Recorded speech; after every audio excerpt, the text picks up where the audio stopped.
Ninguém fala sobre isso nos livros, nenhum general mencionou em discursos, nenhum relatório militar confirma.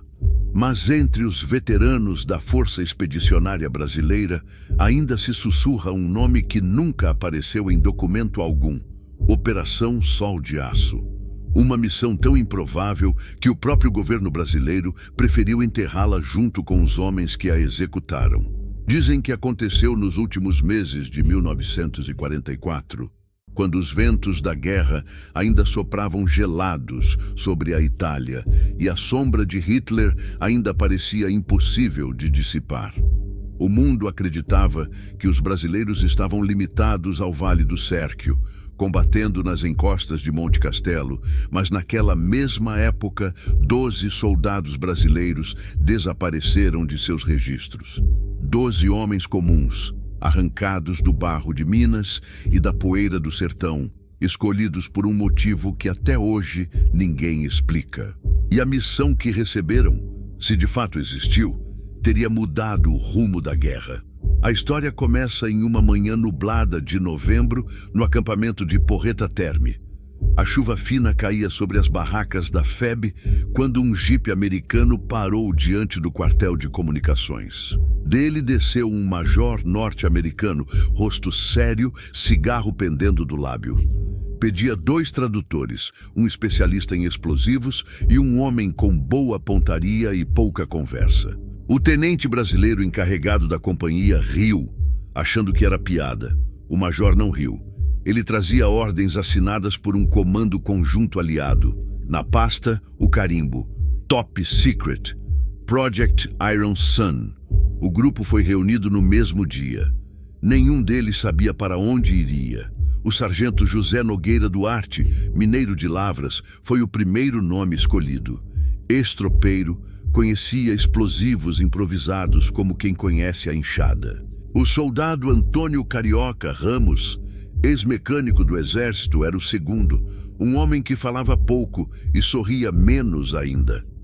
Junto deles, o baiano João do Carmo, atirador de elite com fama de acertar garrafas a 300 metros, e Ademir Tico Gonçalves, rádio-operador de São Paulo, que falava inglês com sotaque de filme de faroeste. O restante, 9 homens sem destaque, apenas rostos anônimos na lama da Itália. Na noite seguinte, os 12 foram levados em caminhões cobertos e seguiram para o norte. O frio apertava e o silêncio dentro dos veículos era absoluto. Nenhum oficial brasileiro acompanhava.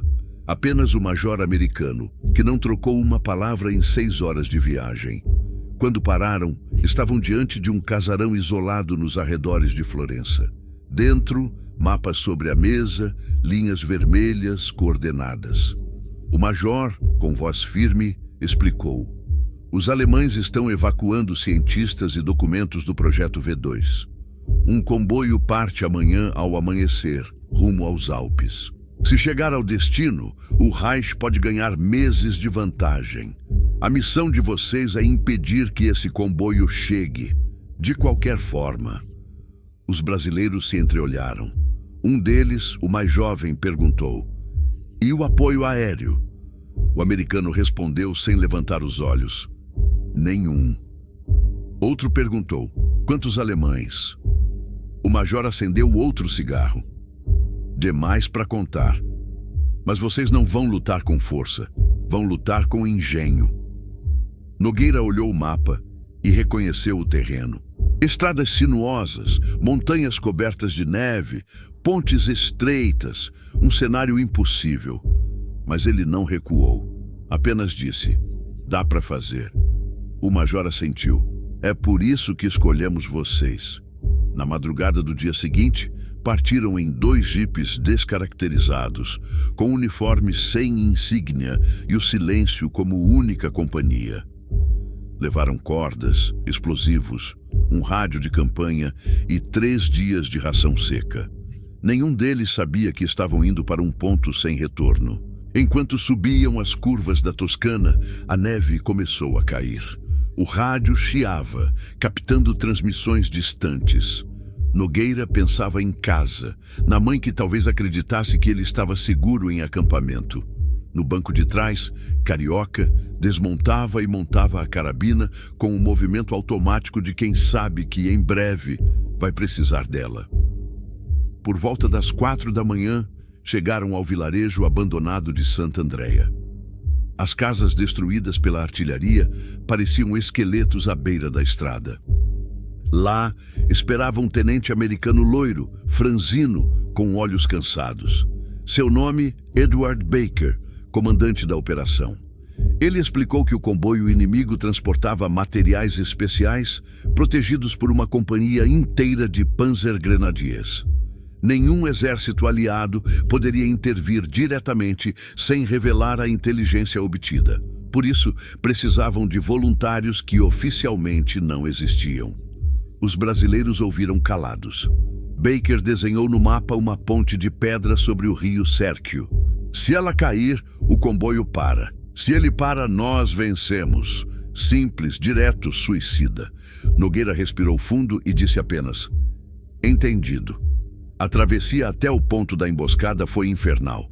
3 dias caminhando em silêncio, desviando de patrulhas alemãs, dormindo em celeiros queimados. A comida acabou no 2º dia. No 3º, um dos soldados adoeceu e teve que ser deixado para trás, escondido num abrigo de lenha. Nunca mais foi visto. No entardecer do 4º dia, viram o comboio pela primeira vez. Caminhões cobertos, tanques leves na retaguarda, motos de reconhecimento à frente. O som dos motores reverberava nos vales como trovão. Nogueira observava pelos binóculos e via algo estranho. Vagões metálicos acoplados, protegidos com lona. Dentro, segundo o rádio interceptado, havia peças de foguetes, diagramas e engenheiros. O tipo de alvo que não se podia errar. À meia-noite, o grupo alcançou a ponte. Era mais longa do que esperavam. De arco duplo, feita de pedra medieval. O rio abaixo rugia com a força da chuva recente. Nogueira inspecionou o pilar central. As cargas explosivas eram pequenas demais para derrubar toda a estrutura. Precisariam improvisar. Carioca sugeriu usar combustível dos veículos abandonados. Tico calculou o tempo. O comboio passaria em menos de 5 horas. O plano nasceu no frio da madrugada. Improvisado, desesperado e engenhoso. Exatamente como o brasileiro sabe fazer. Iriam plantar as cargas nos arcos principais, criar uma mistura de combustível e óleo de motor e usar uma corda embebida em querosene como estopim de 30 segundos. Se falhasse, não haveria segunda chance.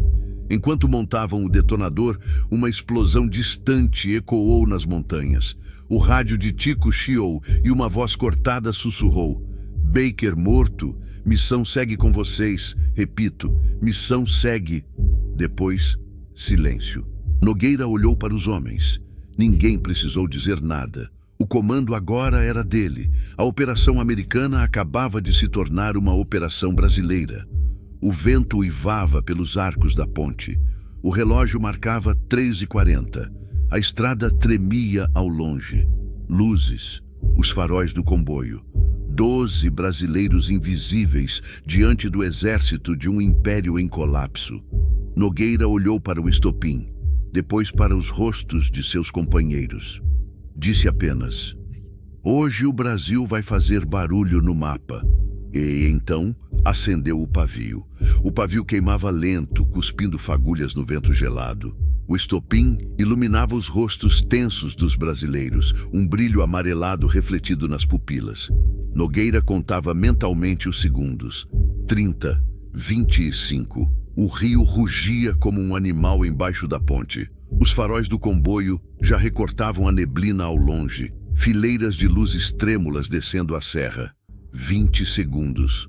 Um dos soldados, o mais novo, fechou os olhos e sussurrou uma prece. 15, 10. Nogueira segurou a respiração. 5, 4, 3, 2. A explosão partiu a madrugada em 2. Um clarão laranja devorou o arco central da ponte e levantou pedras e fogo contra o céu.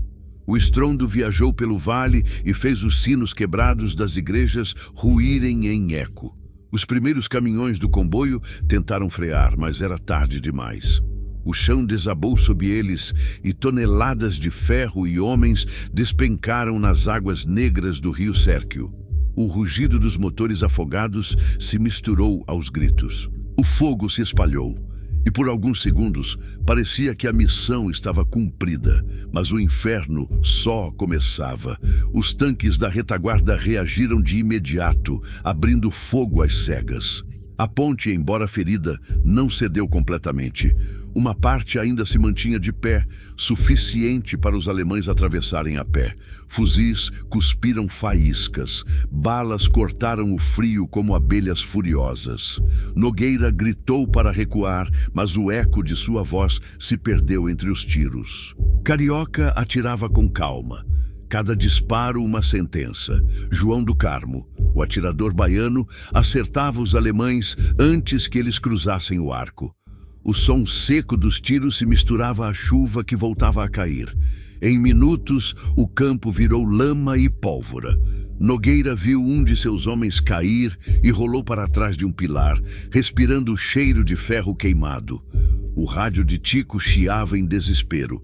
Nenhum contato, nenhum reforço. A frequência americana estava muda. Eles estavam sozinhos. Nogueira entendeu que a missão, naquele instante, deixava de ser sabotagem e virava sobrevivência.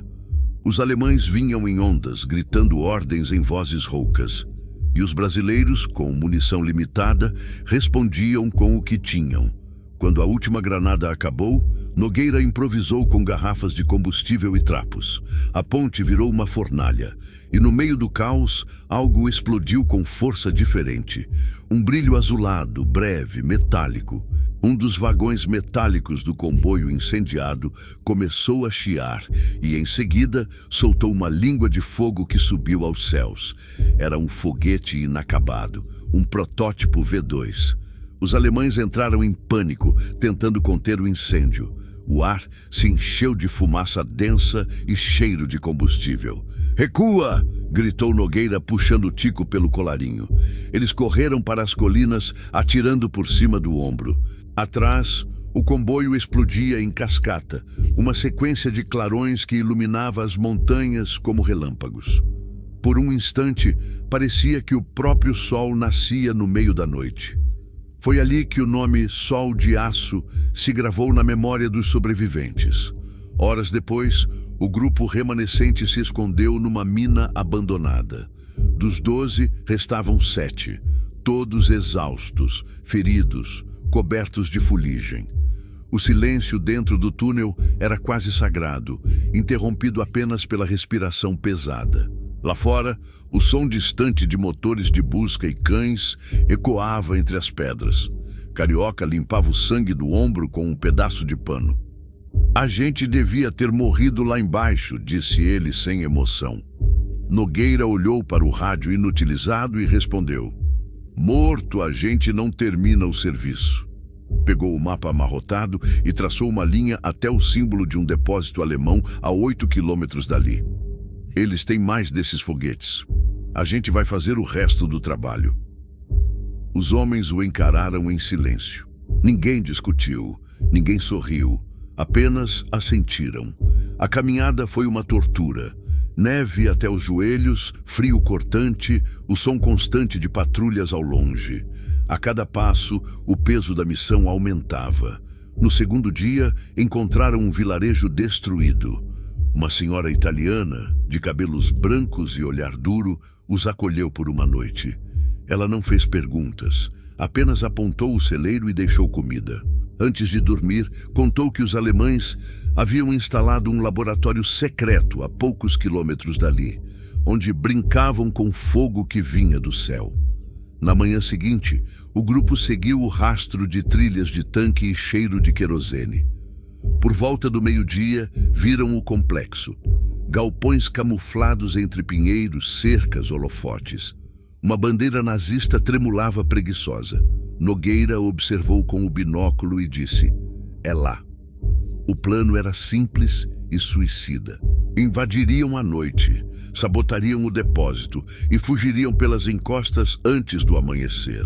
Sem explosivos suficientes, improvisariam com o próprio combustível dos foguetes. Tico sugeriu usar os barris de oxigênio líquido como catalisadores. Um erro, e todos virariam fumaça. Nogueira apenas assentiu. Quando a escuridão caiu, o vento trouxe consigo o cheiro de neve e gasolina. Os brasileiros rastejaram sob o arame farpado. Um guarda alemão passou a poucos metros, assobiando uma canção melancólica. João do Carmo mirou e esperou. Quando o homem se virou, um disparo seco o calou. Eles avançaram entre as sombras, entrando pelos fundos de um dos galpões. Lá dentro, viram o impossível. Cilindros metálicos, asas desmontadas, desenhos técnicos com o emblema da águia nazista. Os foguetes V2, a arma secreta de Hitler, estavam ali, guardados como cobras prestes a atacar. Nogueira caminhou até uma mesa cheia de papéis, diagramas, fórmulas, nomes de cientistas. Pegou tudo e enfiou na mochila. Carioca já abria um dos tambores de combustível. "Vai explodir bonito", murmurou. O relógio marcava 2h17 quando o primeiro estopim foi aceso. Mas o destino, como sempre, tem humor cruel. Um soldado alemão que voltava de ronda viu o clarão dentro do galpão e gritou. Sirenes soaram, a base inteira despertou. Tiros, luzes, correria. Nogueira correu com o pavio na mão, tentando acendê-lo de novo. Uma bala atingiu o tambor e a faísca se fez sozinha. O mundo virou fogo. A explosão foi tão grande que a montanha pareceu respirar. O chão tremeu e uma bola de fogo iluminou o vale. As ondas de choque derrubaram árvores e fizeram as renas fugirem no alto dos Alpes. Lá de cima, aviões aliados em patrulha viram o clarão e reportaram detonação desconhecida de magnitude incomum. Os brasileiros foram arremessados longe. Nogueira acordou com o som surdo do próprio coração. Em volta, destroços, fumaça e corpos. O fogo consumia tudo. Ele arrastou Tico para fora dos escombros. Carioca mancando, João do Carmo sem fôlego. Dos 7, sobravam 4. Sem rádio, sem munição e com a base em chamas, começaram a fuga. Atrás deles, ecoavam tiros e gritos em alemão.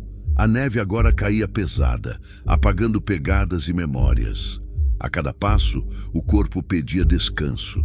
A cada olhar, o medo dizia que era o fim. Na descida do vale, encontraram um túnel antigo, parte de uma mina de cobre abandonada. Refúgio improvisado. Lá dentro, Tico acendeu uma vela e riu, um riso breve, insano. Se isso é morrer, morremos bonito. Nogueira sorriu pela primeira vez. Ainda não morremos, e alguém lá fora vai ter que explicar o que explodiu hoje. Enquanto descansavam, ouviram aviões sobrevoando ao longe. Bombardeiros aliados seguiam rumo ao norte, e o clarão da base alemã ainda ardia no horizonte. Naquele instante, sem saber, os brasileiros tinham destruído uma das rotas de desenvolvimento do V2, atrasando o programa alemão em semanas críticas. Eles dormiram entre as pedras, exaustos. Quando o sol nasceu, o vale estava coberto por uma névoa dourada. E o fogo ainda ardia. Nogueira olhou para os companheiros e disse baixo, como quem fala com o tempo. O Brasil nunca vai saber o que a gente fez, mas o inimigo vai lembrar. Ele não imaginava que no dia seguinte o silêncio cairia sobre todos. O comando aliado nunca confirmaria a operação. O nome de Edward Baker desapareceria dos arquivos.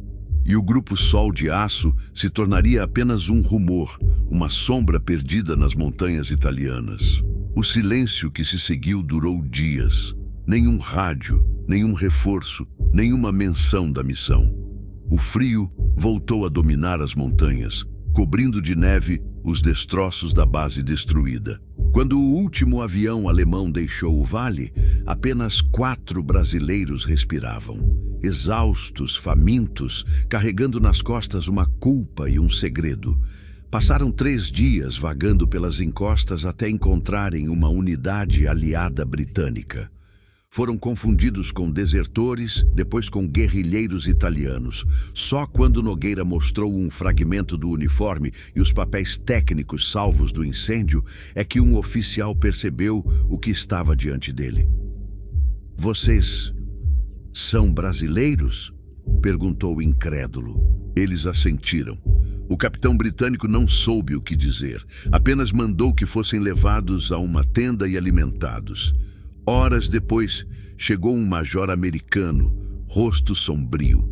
Ele olhou para Nogueira, folheou os documentos e disse com voz seca: "Vocês não viram nada, entendido?" Nogueira apenas respondeu: "A gente viu o bastante." No dia seguinte, foram transferidos para outro setor.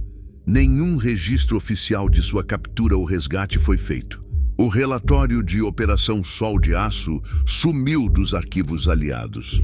Nos papéis constava apenas "missão abortada, todos os integrantes desaparecidos." Mas os homens voltaram, um a um, discretos, carregando o que restava de si. Nogueira desembarcou no Rio de Janeiro meses depois, em um navio de transporte. Nenhuma condecoração, nenhuma menção.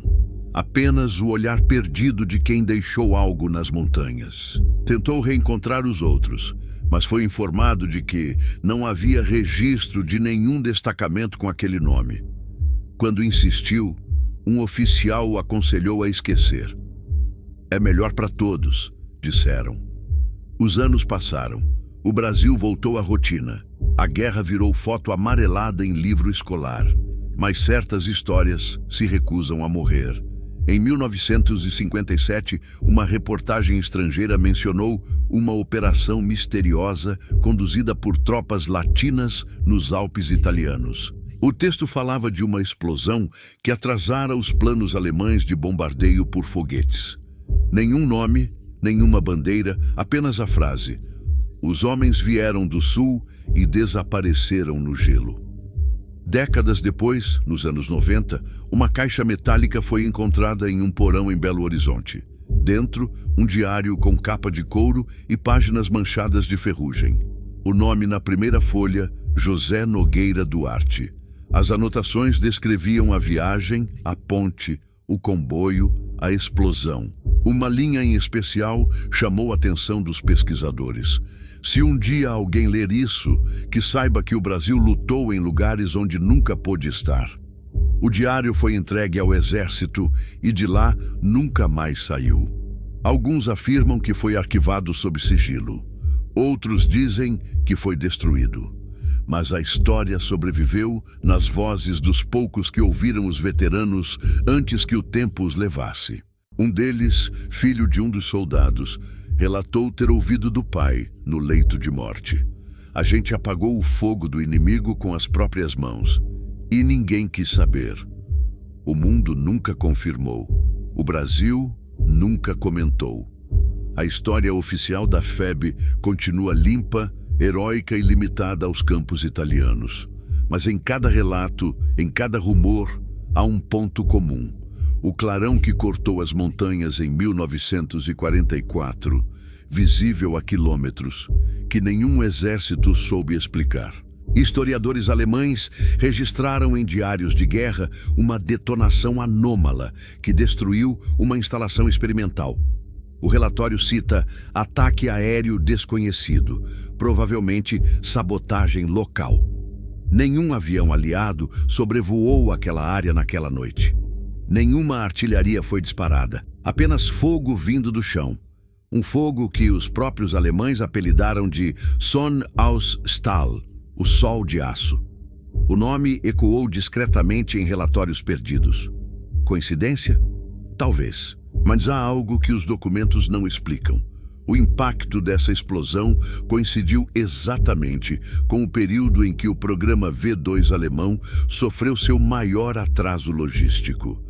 3 meses de paralisia técnica, 3 meses que salvaram cidades inteiras de bombardeios. 3 meses ganhos por 12 brasileiros que o mundo nunca conheceu. Nogueira morreu em 1972, em silêncio. Nenhuma medalha, nenhum reconhecimento. Em seu funeral, Um homem estrangeiro, velho e curvado, deixou um envelope sobre o caixão. Dentro, uma fotografia antiga e um bilhete em inglês. A missão foi cumprida. O mundo nunca saberá, mas eu sei. O homem desapareceu antes que alguém perguntasse seu nome. E assim, a história se perdeu. Ou quase. O eco da Operação Sol de Aço ainda vive nas entrelinhas, nos arquivos censurados, nas conversas abafadas entre historiadores. Talvez tenha sido invenção, talvez lenda. Mas toda lenda começa com algo real o bastante para incomodar quem prefere o silêncio. E se por acaso você olhar para o céu de uma noite fria e imaginar o clarão de um fogo distante que o tempo não apagou, lembre-se, às vezes, o que muda o rumo da história não são os exércitos, nem os generais, mas um punhado de homens esquecidos, com coragem suficiente para desafiar o impossível. O Brasil talvez tenha negado a Operação Sol de Aço, mas o inimigo não esqueceu. E agora que você conhece essa história, ou o que sobrou dela, me diga, você acredita que o Brasil realmente ficou de fora dos segredos da guerra? Ou será que a verdadeira força do nosso país sempre esteve onde ninguém quis olhar? Deixe sua opinião nos comentários, compartilhe essa história e se quiser descobrir outras verdades que o tempo tentou enterrar, inscreva-se no canal e ative o sininho. Porque no fim, a história não é escrita pelos que vencem, é lembrada pelos que tiveram coragem de lutar mesmo quando ninguém acreditava que eles existiam.